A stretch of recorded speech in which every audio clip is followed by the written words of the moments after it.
Bonjour, voici le tirage sur le lundi 12 juillet. Mercure passe à l'action. Et oui, en Cancer, il fait un trigone à Jupiter en Poisson. Et nul doute que Jupiter étant rétrograde, eh bien Mercure va collecter des informations auprès de Jupiter, ce qui lui permettra de conscientiser sa réalité, sa vérité. Et donc, c'est Jupiter tout de même. Il s'agit de concevoir la suite. On a des transits que je veux voir d'une manière optimiste, avec un regard d'astrologue qui voit de belles conjonctions, de beaux carrés, de belles rétrogradations dans le ciel. Et c'est ainsi qu'il faut voir les choses, parce que, alors c'est vrai qu'aux petites heures du jour, la Lune, elle s'oppose à Saturne en Verseau, puis elle fait un carré à Uranus. Donc, il y a des restrictions au tout début de cette journée. Mais il y a aussi, oui, de l'excentricité, quelque chose qui peut faire la différence. Et c'est surtout, sur cette journée, la chose la plus importante, c'est la triple conjonction de la Lune à Vénus, puis à Mars en Lion. On a ici non seulement un transit, enfin deux transits, deux conjonctions qui nous portent jusqu'au trigone Mercure-Jupiter, mais en plus c'est un prélude à la conjonction de Vénus et Mars qui aura lieu demain. Donc le lundi 12 juillet, malgré cette énergie de restriction qu'il y a vraiment, c'est durant la nuit, donc on va dire que ça va impacter nos rêves, hein. Peu d'entre nous vivent finalement la nuit. Je parle toujours en heure française. Donc selon où vous vivez, vous connaissez l'heure de la France, si c'est aux petites heures de la nuit en France, forcément c'est un peu plus tôt dans la nuit selon où vous vous trouvez, ou c'est un peu plus tard dans la matinée. Mais toujours est-il que les deux points les plus importants sur cette journée qui doit nous faire envisager cette semaine avec optimisme, c'est la Lune qui fait une conjonction à Vénus, qui fait une conjonction à Mars en Lion. Donc on peut équilibrer nos sentiments avec nos actions, on peut aligner nos ressentis sur ce que nous faisons. Et plus tard dans la soirée, nous avons Mercure qui fait un trigone à Jupiter. Donc il collecte des informations. Les trigones sont toujours extrêmement bénéfiques.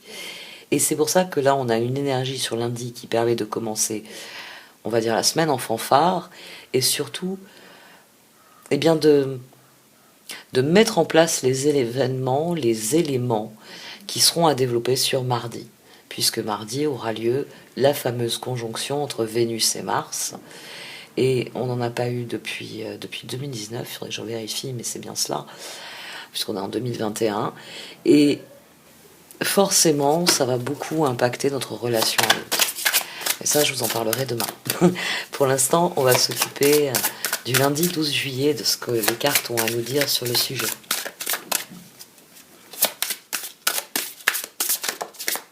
Oh. Tiens, on l'avait déjà eu celle-ci. Oui, il va y avoir la conjonction Mars-Vénus, donc forcément, ça va nous parler de sexualité. Lundi nous parlera plus de rapport à soi, comme le développe cette carte, parce que forcément, la Lune se connectant à Vénus et à Mars, ce sont nos émotions qui vont prendre le dessus, c'est notre monde intérieur. Mardi, ce sera le mouvement vers l'autre. Donc, oui, c'est une très bonne carte pour cette journée, puisqu'il s'agit d'abord de s'ouvrir soi-même à ce que l'on est. Un afflux d'énergie sexuelle va se manifester. Accueillez les aspects féminins et masculins afin de former un tout. Il est urgent pour vous de redéfinir votre sexualité, qu'importe la voie que vous choisirez d'emprunter, pourvu qu'elle soit motivée par l'amour. On va rester sur cette carte parce que ici on a le désir du cœur. Donc on a deux cartes ici qui discutent entre elles, comme c'est souvent le cas. Vous êtes inondé d'amour, le temps où vous l'attendiez est révolu, les désirs les plus profonds de votre cœur seront comblés. Bon, eh bien j'ai eu raison de mettre mes lunettes roses. Une conjonction Vénus et Mars, c'est toujours une bonne chose. Et forcément, comme c'est un événement astrologique important, on peut déjà en sentir les effets dès aujourd'hui, dès dimanche. Et c'est, oui, important de se reconnecter à soi dans un premier temps. Parce que plus vous êtes authentique et plus vous serez honnête dans vos relations.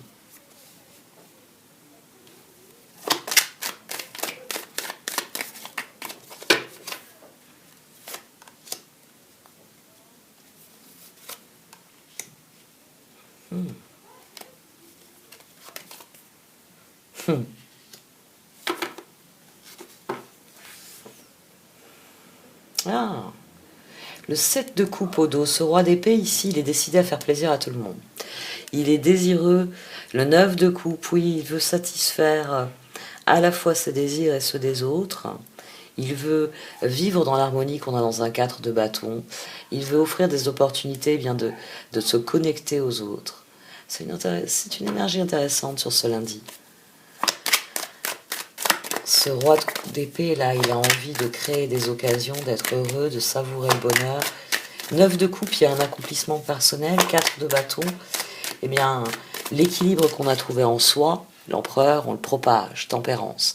C'est le 4 de bâton. C'est je suis aligné sur mon chemin, 9 de coupe, l'ermite, le soleil, et forcément, mon chemin m'aligne sur les personnes qui me ressemblent, sur les personnes avec lesquelles je me sens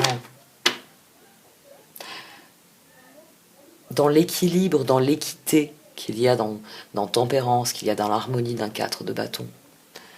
On a une très très belle énergie là sur ce lundi. Le roi d'épée, il veut tourner le doigt à quelque chose. Il pense qu'il y a meilleur. Ah, ben oui. L'action nécessaire au progrès. 6 d'épée, 7 de bâton, chevalier de coupe. Et à nouveau le 7 de coupe au dos. Donc vraiment, ici, on a une décision fondatrice. On a le désir, oui, de s'aimer, d'aimer les autres, d'aimer la vie. Hein. Le 7 de coupe, c'est toujours pour ça que c'est une carte qui est extrêmement dynamique. Contrairement à un 5 de coupe comme celle qui est au dos. On veut créer le changement ici, on veut créer la différence. C'est pour ça qu'on a le 7 de bâton au centre. Ici, c'est l'axe ermite, soleil. Ici, c'est l'axe char, étoile. Parce que l'un ne va pas sans l'autre. Rappelez-vous, le tarot, ce sont des spirales ascendantes. C'est des mécanismes qui font que les choses reviennent pour se pérenniser, pour grandir, pour s'élever. Donc, un 9 ne peut pas aller sans un 7. La tête ne peut pas aller sans le cœur. Et quand la tête décide d'écouter son cœur, elle écoute ce qui est le plus important pour elle. Et elle se sent alignée sur cela. Et forcément, elle propage de l'harmonie autour d'elle. Parce que tout est question d'opportunité et de ce que vous en faites. Waouh, on a de très très belles énergies sur ce lundi.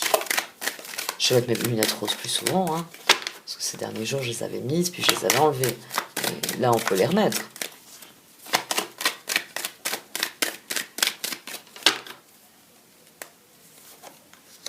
Chevalier de Pentacle, magicien, char. Le moment est venu de se concentrer sur ce qui est constructif pour nous, de s'éloigner de ce qui nous a posé problème. C'est ce 6 d'épée ici. Ça y est, le roi d'épée, il tire un trait sur le passé, il tire un trait sur ce qui n'a pas fonctionné. Et le conseil des cartes, c'est de vous concentrer sur ce en quoi vous croyez, sur ce chemin que vous voyez, que vous avez envie de prendre, et que vous savez devoir prendre finalement pour obtenir des résultats.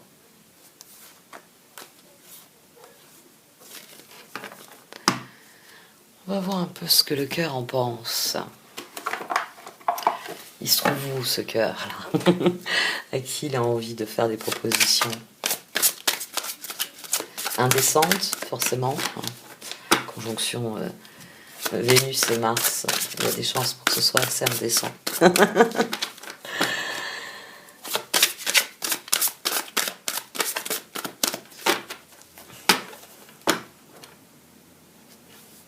Ouh, la transformation. Libérez-vous du passé, une fin fait place à de nouvelles opportunités. Il est temps d'avancer. Et le 9 de bâton. Ouais. Il s'agit non seulement d'y croire, mais de s'y accrocher quelque part, le 9 de bâton. Protégez les fruits de votre labeur, préparez-vous pour de possibles changements à venir, préservation de l'environnement. Le cœur sait qu'il a des transformations majeures à faire. Il sait qu'il va falloir fournir des efforts, mais il sait aussi, le 9 de bâton, hein, c'est comme le 9 de coupe, ça renvoie à l'ermite et au soleil. Et dans un 9 de bâton, on sait que on se bat plus seulement pour ce en quoi on croit, on se bat pour ce que l'on sait être juste. C'est là la différence entre un 7 de bâton et un 9 de bâton. Le 7 de bâton, on y croit.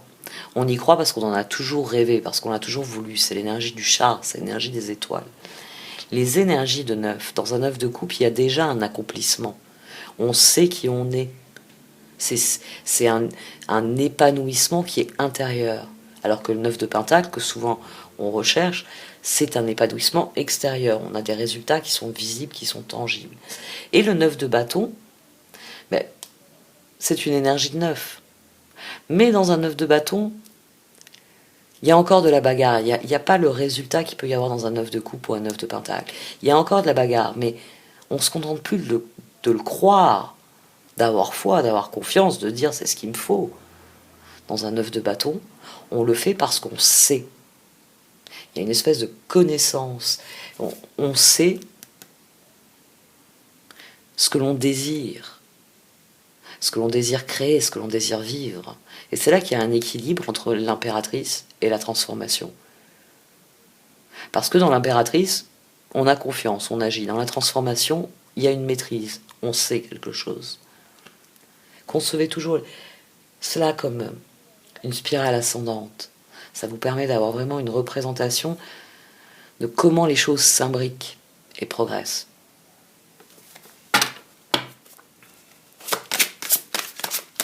Et bien maintenant que je donne des cours, en plus de développer les cartes, je donne des cours finalement. C'est toujours plus facile d'avoir des bases pour comprendre ensuite les extrapolations. Le chevalier de pentacle qui ressort, donc le cœur est déterminé, il sait ce qu'il veut. Le 10 de bâton, très bien, il faut surenchère dans les efforts. Dans un 10 de bâton, on approche du but. On approche du changement qu'on désire, la roue, on approche jugement de ce que l'on a estimé juste pour soi. L'as de pentacle. Donc le cœur, il a décidé d'être constructif. Il a décidé que le roi d'épée avait raison, qu'il était temps de prendre de grandes décisions, qu'il était temps de tirer un trait sur certaines choses et de se concentrer sur ce qui compte vraiment. Et à partir du moment où il y a ce désir de se concentrer sur ce qui compte vraiment, chevalier de pentacle, la détermination, elle est tournée vers ce que l'on veut faire. C'est intéressant qu'on ait l'empereur au dos. Il y a une résolution ici qui vient du cœur. Elle vient du cœur et la tête a admis que le cœur avait raison. Là, c'est la flamme intérieure, elle est complètement alimentée par le cœur avec la bénédiction de la tête. C'est l'empereur. C'est je décide parce que je sais ce qui est bon pour moi et je le propage autour de moi. Tempérance. Faites preuve de logique et d'organisation pour accroître vos chances de réussite. Soyez structuré, leader ferme mais compatissant. C'est une énergie qui va très bien avec l'énergie du chevalier de pentacle ici pour le coup. Fiable, protecteur, chevaleresque, plein d'humour, action prudente mais sage, attention méticuleuse aux détails, bonté envers les autres. Le 10 de bâton, demander de l'aide aux autres, trop de travail, peu de loisirs, être accablé par trop de responsabilités. Oui, la dorine vertu accentue le fait que dans les bâtons, on travaille, on se donne entièrement, on fait brûler cette flamme intérieure, mais que le résultat, finalement, c'est un 10 de bâton, c'est-à-dire la roue qui tourne. C'est pas forcément les résultats qu'on va avoir dans des pentacles, dans des coupes. Dans les épées, il y a le même phénomène de surenchère. C'est-à-dire que plus vous avancez dans les épées, plus c'est douloureux. Mais dans les bâtons, plus vous avancez et plus vous êtes convaincu que c'est la bonne chose à faire. Mais voilà, tant que vous n'avez pas atteint le stade où le 10 de bâton génère une roue, Vous ne pouvez que forcer les choses. Mais bon, là, c'est constructif, hein, il s'agit d'un as de pentacle. Donc cette énergie que vous mettez, elle va, à terme, ramener quelque chose. 9 de pentacle, 10 de pentacle, où là, il y a un accomplissement. Une rentrée d'argent, un conseil ou de l'aide venant des autres, un projet empli de succès, un heureux changement dans votre carrière. Le cœur, il a décidé que le moment était venu d'être constructif, de prendre les rênes et de passer à l'action, parce que c'est ce qu'il désire, parce que le reste ne l'intéresse plus. Il y a beaucoup de réconciliation avec soi ici, ce qui permet d'aller vers l'autre, d'y aller en étant conscient de qui on est, parce que on sait désormais quelque chose.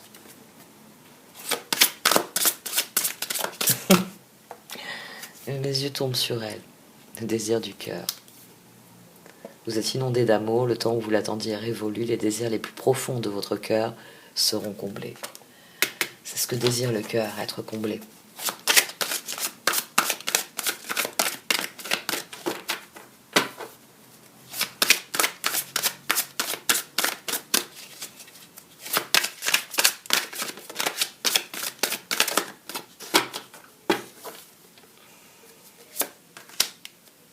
Le roi d'épée à nouveau.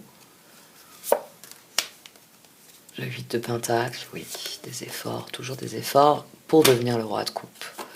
Ouh, ça c'est très beau. C'est très bon parce que l'action nécessaire au progrès, c'est mettre le mental au service du cœur.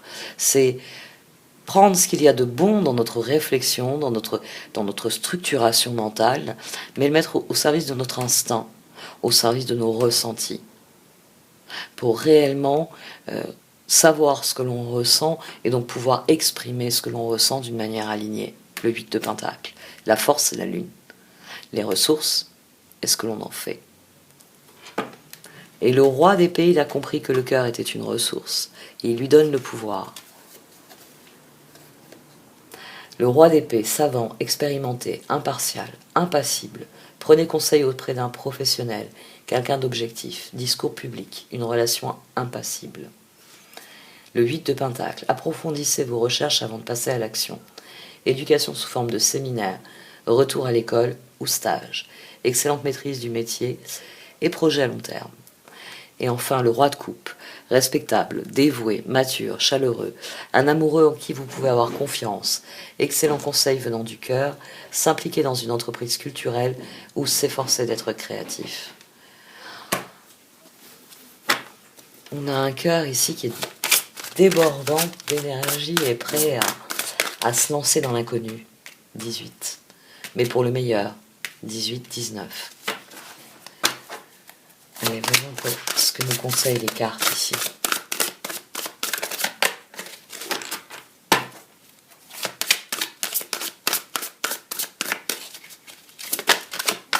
Ouf, le 4 de pentacle qui jaillit. Il va falloir rester concentré sur ce que l'on a décidé. Voilà. C'est pour ça qu'elle a jailli. C'est parce qu'il faut s'en tenir aux décisions qui ont été prises. L'empereur, le 4 de pentacle. Le 4 de pentacle, gérez vos ressources avec sagesse, équilibrez vos dépenses et vos économies, aidez les moins fortunés. Il s'agit de rester dans cette volonté de créer l'harmonie autour de soi. Le 4 de pentacle vient rappeler cette décision du cœur, cette volonté d'être en harmonie avec soi, mais aussi avec les autres.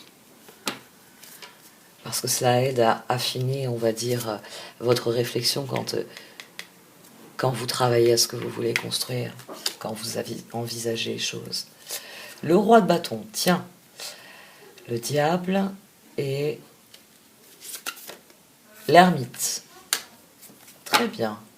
Là, c'est une excellente carte. Parce que l'empereur a compris, le cœur a compris. Et c'est ce que vient nous dire le diable au centre. Le cœur a compris qu'il ne pouvait être que lui-même. Ici, le conseil des cartes, c'est cela. Comprenez bien que vous ne pouvez être que vous-même. Que ce roi de bâton, ici, c'est l'ermite. C'est la part de vous qui doit grandir, c'est la part de vous qui doit avoir tout votre engagement, tout votre dévouement. Ici, c'est une carte de dévouement. Parce que on ne fait pas seulement que s'engager comme dans le pape.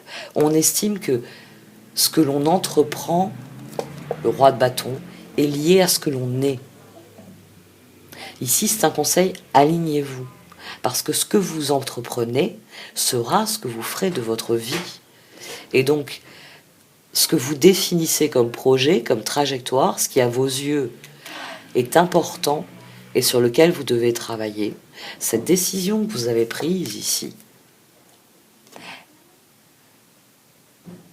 elle alimente vos projets et ce que vous êtes. Parce que, il me semble que j'en ai parlé dernièrement dans une vidéo.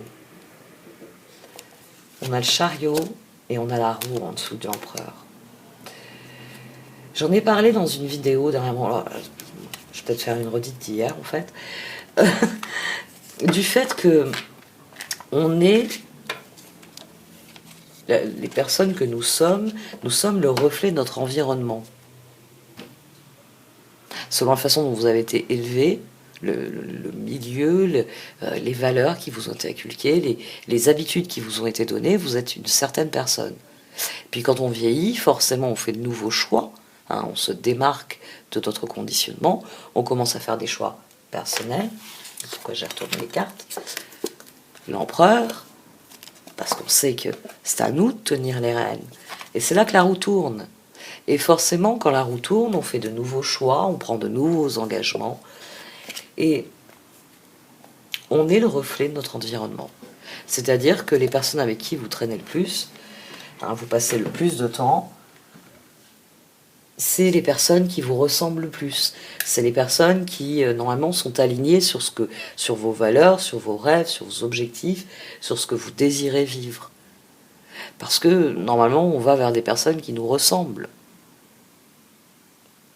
C'est valable dans tous les domaines de votre vie.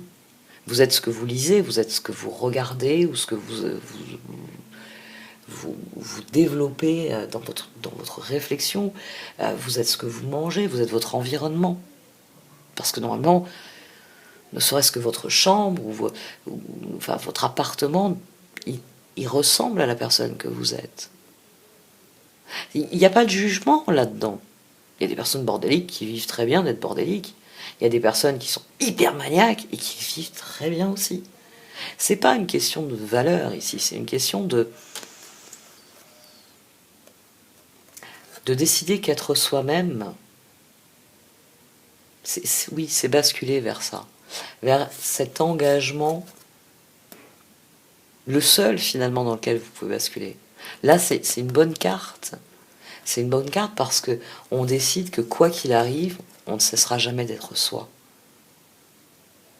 Parce que c'est ainsi que les choses doivent être. C'est pas un piège. C'est ainsi.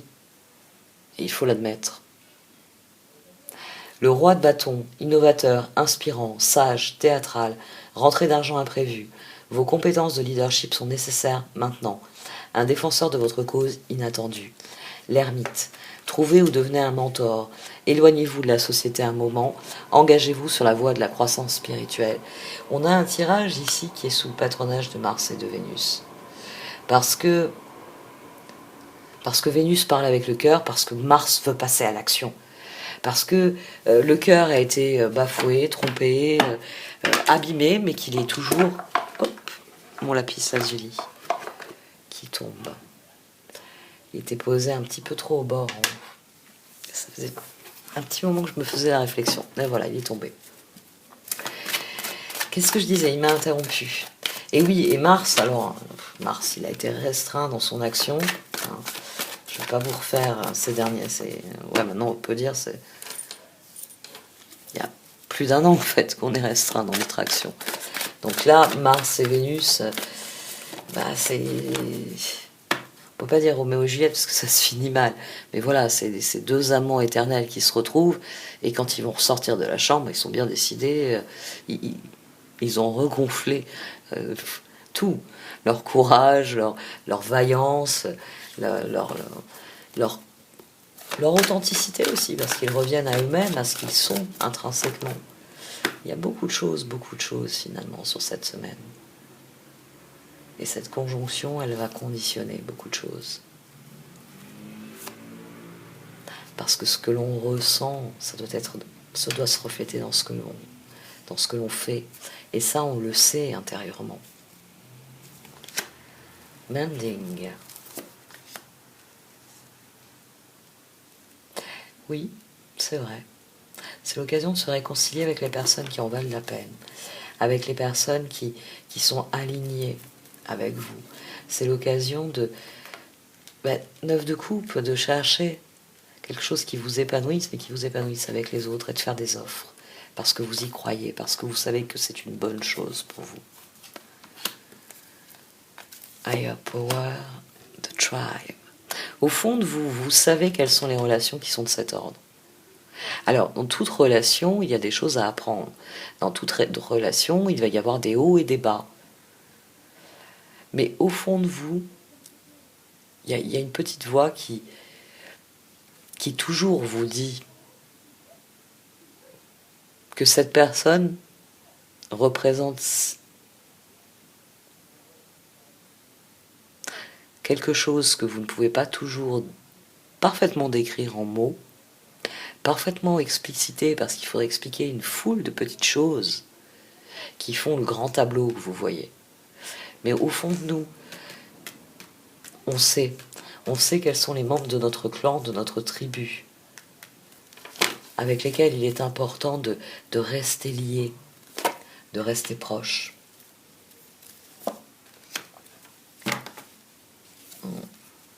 Oui, pour tenir sur la distance, il faut savoir voyager léger. Hein, je ne vais pas vous refaire un cours sur le minimalisme. L'une de vous m'avait envoyé un message là-dessus, un mail, il y a quelques semaines, en me disant c'est quand même fou que vous nous parliez de minimalisme dans les tirages. Oui, parce que c'est une philosophie, parce que quand on se débarrasse de ce qui ne nous sert plus, de ce qui nous encombre, de ce qui nous pèse, de ce qui nous déplaît, on lâche prise physiquement, mais ensuite on lâche prise mentalement. Et mentalement, on est plus affûté. Oui. On est plus affûté, on est plus concentré sur ce qui nous intéresse vraiment, sur ce qui nécessite vraiment notre attention. Donc forcément, il faut savoir être un peu... adopter le minimalisme sur certains points, faire du tri dans certaines choses. Parce qu'il y a des choses qui vous intéressent plus que d'autres. Et tant que vous ne ferez pas le tri, vous vous disperserez. C'est une course de fond. Autant être en forme tout le long. C'est comme ça que vous franchissez la ligne d'arrivée. En vous disant, j'ai réussi. J'ai fait ce que je voulais faire.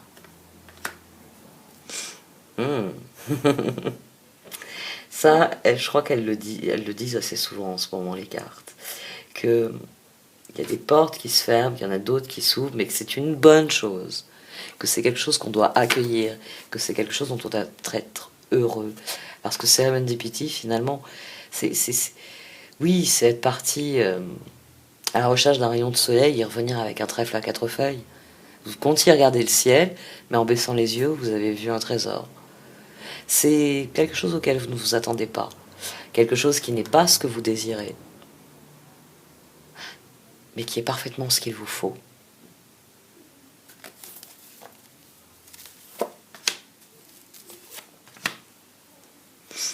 Il y a de très intéressantes notions ici. Les opportunités, elles sont autour de vous, c'est à vous de les saisir. C'est à vous de voir les cadeaux que l'univers vous offre. Comme je vous le dis à chaque fois sur cette carte, les cercles ici, c'est pour parler des opportunités, on a quasiment une image de trampoline ici. Si vous voulez amorcer la spirale ascendante, il faut choisir parmi les opportunités que vous apporte la vie. Et c'est en choisissant parmi les opportunités que vous apporte la vie, en vous disant, c'est pas ce que je désirais au départ. Je voulais voir un arc-en-ciel dans le ciel, et finalement j'ai regardé au sol et j'ai vu un trèfle à 4 feuilles. Mais ça me va. Ça me va parce que ce trèfle à 4 feuilles, il a suffi à me rappeler que oui, il faut toujours chercher les arcs-en-ciel, qu'il faut toujours avancer, parce que on y trouve Et ce qu'on est destiné à trouver, dans les exchanging gifts, il y a une notion de destin. Il y a une notion de destin qui est une serendipity. C'est plus inattendu, c'est plus surprenant. Exchanging gift, on reçoit ce qu'il faut recevoir, on revient finalement.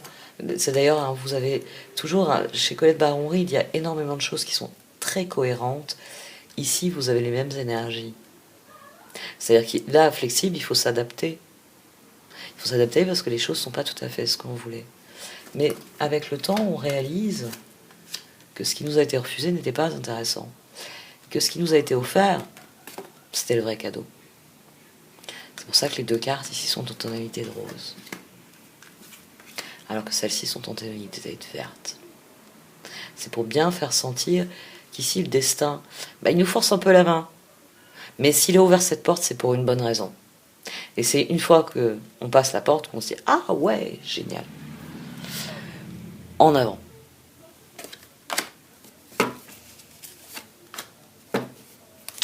TikTok. Là aussi, elle vient se relier à ces cartes. Parce que le moment est venu de prendre conscience, de lâcher prise sur ce qui n'est pas intéressant pour vous, pour se concentrer sur ce qu'il est. C'est comme ça qu'on gagne la course, en prenant conscience de où se trouve notre bonheur et de notre capacité à y aller. En se débarrassant au passage de ce qui nous empêche d'y aller. Allez, on va prendre 2 dernières cartes.